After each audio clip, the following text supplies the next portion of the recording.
옛날 경상남도 하동 땅에 평생 동안 글 공부만 하며 살아온 양선비라는 인물이 있었습니다. 그의 나이 올해로 이미 80이 넘어가고 있었으니 양선비에게는 늦은 나이에 얻은 철이 덜 든 아들 둘과 나이 든 아내와 함께 평범한 삶을 살아가고 있었습니다. 그러던 어느 날 그의 나이 80세 생일이 지난 후 양선비는 두 아들을 불러놓고 어두운 표정으로 말하였습니다. 내 나이 이제 80이 넘어 내일 당장 세상을 떠난다 해도 이상하지 않다. 그래서 너희에게 내 당부할 말이 있으니 지금부터 하는 말은 너희들 외에 그 누구에게도 절대 발설하면 아니 된다. 알겠느냐? 두 아들은 평소 과묵하던 아버지가 이렇듯 진지하게 말하는 것을 본 적이 없어 긴장하며 마른 침을 삼키고 대답했습니다. 알겠습니다, 아버지. 잘들 듣거라. 이 애비는 이제 살 날이 얼마 남지 않았다. 그래서 내가 세상을 뜨기 전 너희는 관 12개를 미리 준비해 두어야 한단다. 내 관 12개를 준비하라고요. 양선비의 말에 두 아들은 너무나 놀라 자신의 아버지가 무슨 연유로 이런 황당한 일을 시키는지 궁금해졌습니다. 그래, 12개에서 단 한 개라도 모자라서 안 된다. 내 말을 어길 시에는 우리 집안은 멸문지화를 당할 것이고 그 화는 우리 가문을 넘어 더 참혹한 일을 가져올 것이니 내 말을 반드시 명심해야 한다. 알겠느냐? 예.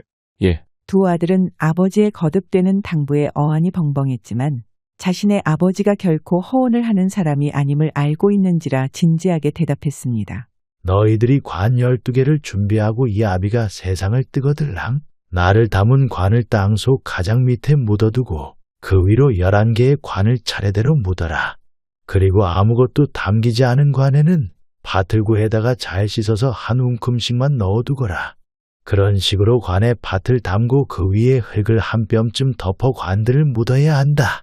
이 모든 일들은 그 누구에게도 절대로 발설해서는 아니 되고 내가 말한 것 중 한 가지라도 틀려서는 아니 된다.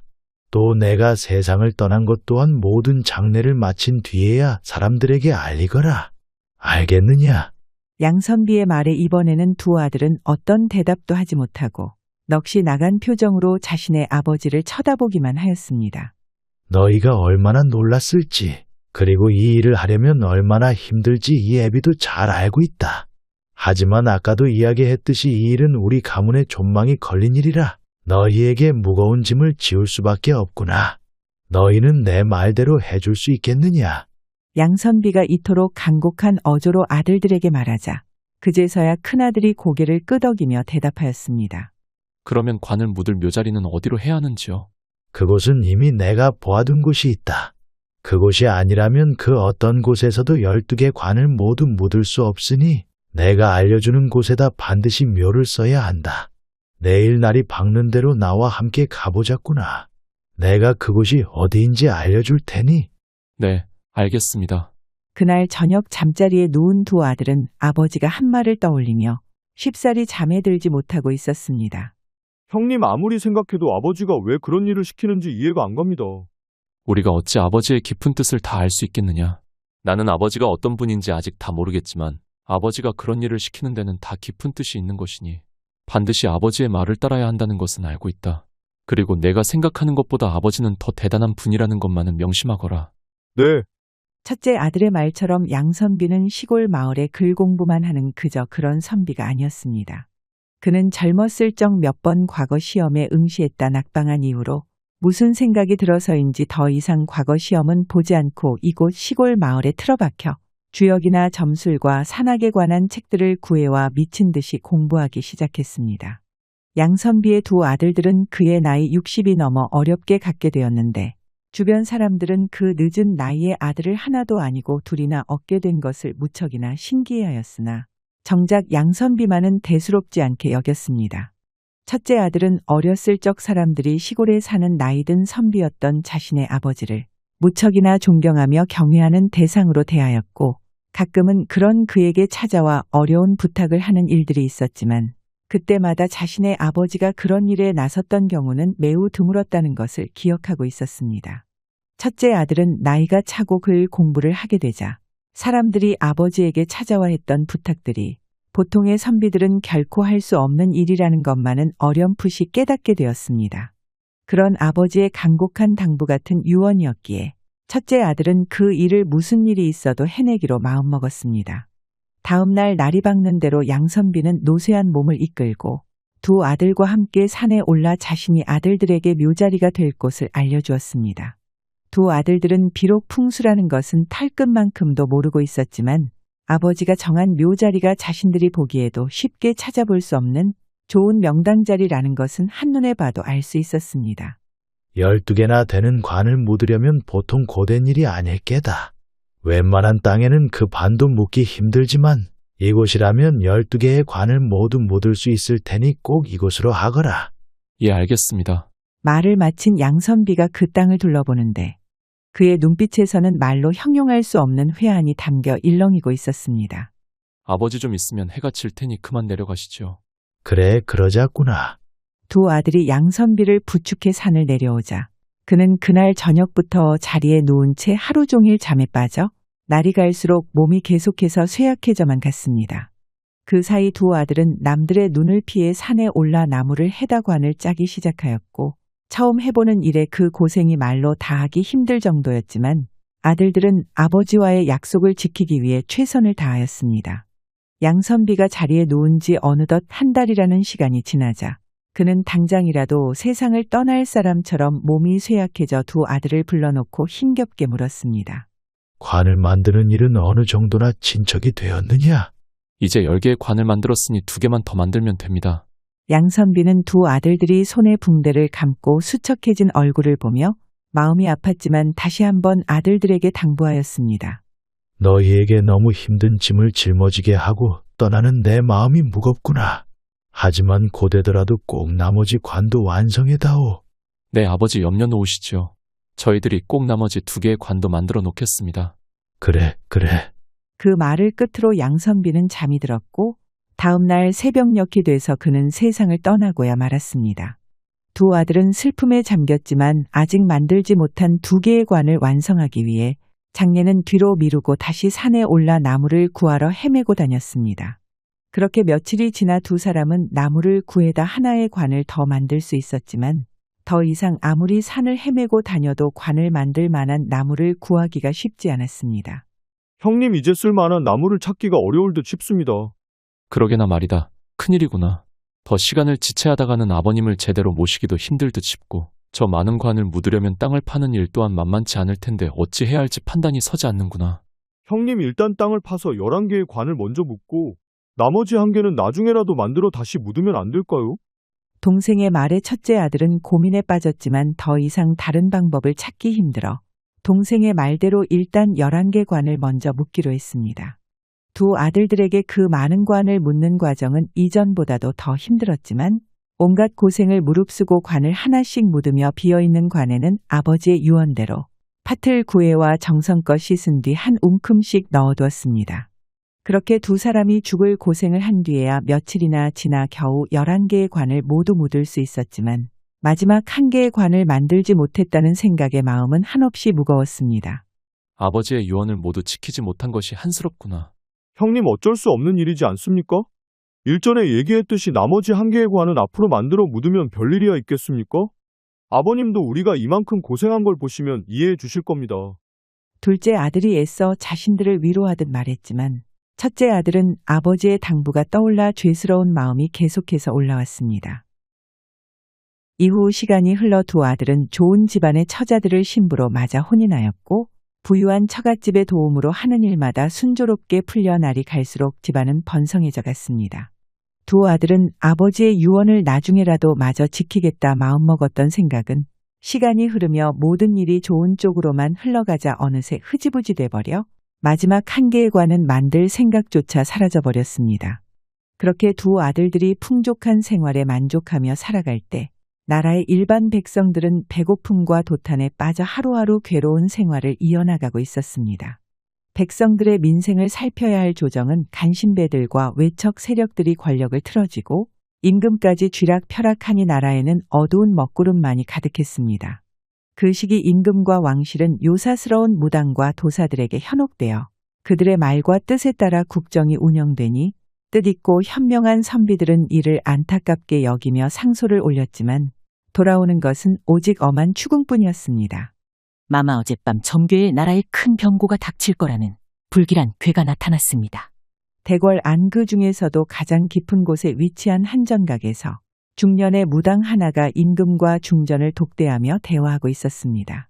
그렇다면 어찌하면 좋단 말인가? 나라 곳곳에 상서로운 지맥을 찾아 그 중에 이롭지 못한 곳을 골라 금액을 끊어 놓아야만 합니다. 그것을 찾는다면 무슨 방법으로 찾아야 하는지 말해보아라. 제게 맡겨주시면 전국의 직관들을 불러 모아 금액을 찾아 끊어 놓겠습니다. 그렇게만 하면 변고를 막을 수 있겠는가? 네, 일단 맥을 찾아 끊어 놓은 후 불온한 자들을 찾아내 엄벌을 내리시면 나라는 태평성대가 이어질 것입니다. 나와 전하는 자네에게 이 일을 일임할 것이니 자네가 알아서 잘 처리해주게. 염려 놓으십시오, 마마. 일개 무당에게 나라의 중책을 맡겨버리니 이를 반대하는 강직한 선비들이 그녀를 성토하는 상소를 올렸으나 도승지는 임금의 분노를 살까 두려워 그 많은 상소들을 감춰두고 임금에게는 아예 보이지도 않았습니다. 그 뒤로 무당은 전국의 이름난 직관을 불러 모아 각지의 수령들의 군사들까지 함께 상서로운 지맥을 찾으라 명했습니다. 직관들이 전국 각지로 흩어져 돌아다닌 지 여러 날이 지나자 결국 양선비의 가족들이 살고 있는 하동 땅까지 오게 되었습니다. 이곳에서 그들은 양선비의 무덤이 있는 곳에서 신비스런 기운의 서기가 여러 차례 목격되었다는 이야기를 듣고 그것을 본 이들을 찾아내어 곧 군사들까지 동원하게 되었습니다. 내가 본 것을 모두 소상하게 이야기해보거라. 고을의 수령인 자가 약초꾼으로 보이는 이에게 다그치며 묻자 그가 주눅든 표정으로 말했습니다. 제가 저 산 너머에서 고개를 넘을 때였습니다요. 해가 질 무렵이었는데 날도 맑은데 이상하게 안개가 끼고 무지개 같은 빛이 보여 저도 모르게 따라갔었지요. 그래 안개 사이로 걸어가다 보니까 묘가 하나 나왔는데 그 빛이 묘하게 묘를 감싸듯이 보였습니다요. 그 말이 모두 사실이냐? 그러면요. 제가 어느 안전이라고 거짓을 구하겠습니까? 저 말고도 다른 이들도 여러 번 같은 것을 보았습니다. 그래, 그곳이 어디 있느냐? 이내 수령과 직관은 군사들을 이끌고 약초꾼을 앞장세워 양선비가 묻혀있는 묘를 찾아낼 수 있었습니다. 수령은 군사들로 하여금 이 일대를 지키게 하고는 직관은 눈을 빛내며 주변을 살펴보았습니다. 그래, 어떻소이까? 수령이 궁금증을 못 이기고 묻자 직관이 감탄하며 말하였습니다. 단순히 명당이란 말로 표현하기 어렵구려. 이 땅으로 근처의 지기가 모두 모여드는 형국이요. 그렇다면 어떻게 해야 하오? 묘를 파냅시다. 무엇이오 묘를 판단 말이오? 아무리 수령이 된 자라도 남의 묘를 판다는 것은 함부로 할 수 없는 일이라 망설이고 있자 직관이 인상을 찌푸리며 말했습니다. 나도 꺼려지는 것은 마찬가지지만 어쩔 수 없소. 이 일을 제대로 해내지 못했다간 우리 둘 다 뒷일을 감당하기 힘들게요.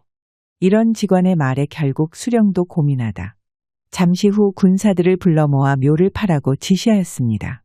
한참 시간이 걸려 묘를 파내자 평범한 관이 하나 나와 군졸이 그것을 보고 말했습니다. 관이 하나 나왔습니다.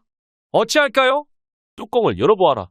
수령의 말에 군졸들이 흠칫했으나 그것도 잠시 그들은 꽃갱이들을 이용해 관 뚜껑을 열게 되었습니다. 아니 이게 뭐야? 관 안을 살펴보던 수령과 군사들은 그 안에 든 것을 보고 놀라고 말았는데 그도 그럴 것이 있어야 할 시신은 어디에도 보이지 않고 한 움큼쯤 되는 판만이 덩그러니 놓여 있었습니다. 이제 어찌해야 하오? 당황한 수령이 직관을 보며 묻자 그가 인상을 찡그리며 대답했습니다. 관을 드러내십시다. 군졸들이 직관의 말대로 관을 드러내니 그 밑에 또 하나의 관이 나와 모두들 기겁하고 말았습니다. 그들은 그 관 또한 뚜껑을 열어 확인해 보니 아까와 마찬가지로 또 한 움큼의 팥이 나와 놀라지 않을 수 없었습니다.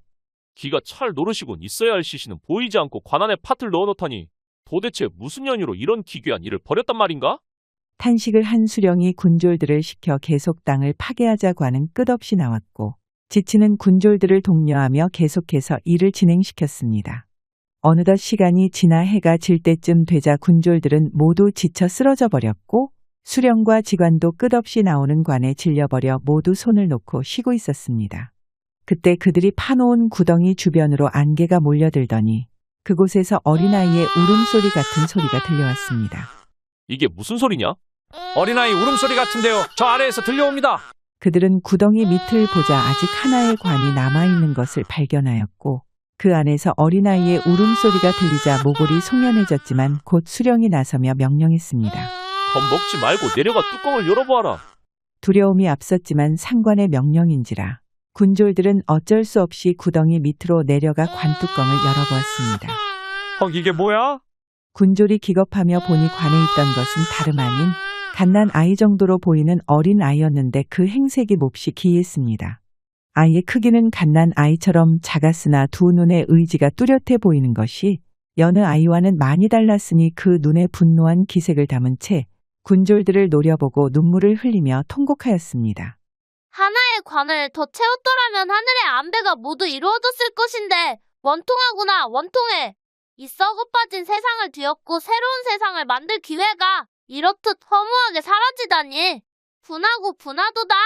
어린 동자가 원통함에 목 놓아 울자 군졸들은 넋이나가 그대로 굳어져 버렸고 햇빛을 받은 동자는 괴로운지 고함을 지르다 이내 먼지로 화해서 사라지고 말았습니다. 그것을 보던 군졸들뿐 아니라 수령과 직원 또한 이 믿을 수 없는 병고에 아무 말도 못하고 그저 멍하니 서 있을 수밖에 없었습니다. 사실 양선비의 아들들이 12개의 관을 모두 만들어 묻었다면 시기가 도래하는 대로 어린 동자는 장군으로 화하여 자신의 부하들을 이끌고 나가 썩어빠진 세상을 뒤엎어 백성을 구하게 될 하늘이 내린 안배였는데 양선비의 두 아들이 한때의 어려움을 극복하지 못한 채 양선비의 유언을 저버려 이 모든 것이 틀어지고 말았던 것이었습니다. 이후 나라는 혼란과 부패가 극에 달해 백성들은 온갖 어려움에 빠져 괴로워하였고 양선비의 가문 역시 이 사건으로 인하여 모두 고초를 겪고 가문이 풍비박산나고야 말았습니다. 세월이 흐른 후 이 산골에는 양장군의 뜻을 새겨 양장골이라는 명칭을 붙여 불렀으며 그 위로 산등성이에는 커다란 바위가 하나 있었는데 이 바위 안에는 동자 장군이 출정할 때 입을 갑옷이 숨겨져 있었다고 전해 내려왔습니다. 이 이야기는 경상남도 하동군 진교면에서 내려오는 양장골의 전설을 바탕으로 하여 만든 이야기입니다. 영상 시청해 주셔서 감사드리고 재미있게 보셨다면 좋아요, 구독 부탁드립니다.